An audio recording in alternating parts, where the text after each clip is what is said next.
Let's see how to write congruent or approximately equal symbol in Microsoft Word.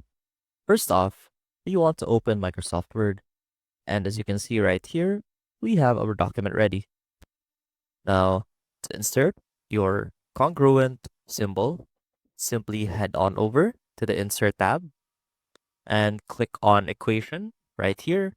And that should open up this equation field with a list of different mathematical symbols or operators that you can use.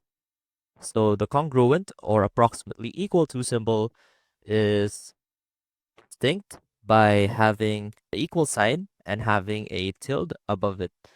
So it is this one right here, the approximately equal to symbol. And as you can see, if we click on that, that will automatically be inputted into our equation field. Now, another way that we can do this is by simply typing in the code.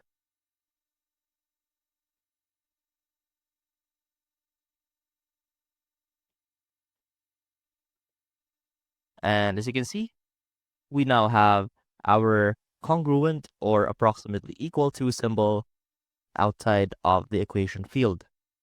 I hope this helped, and I will see you soon.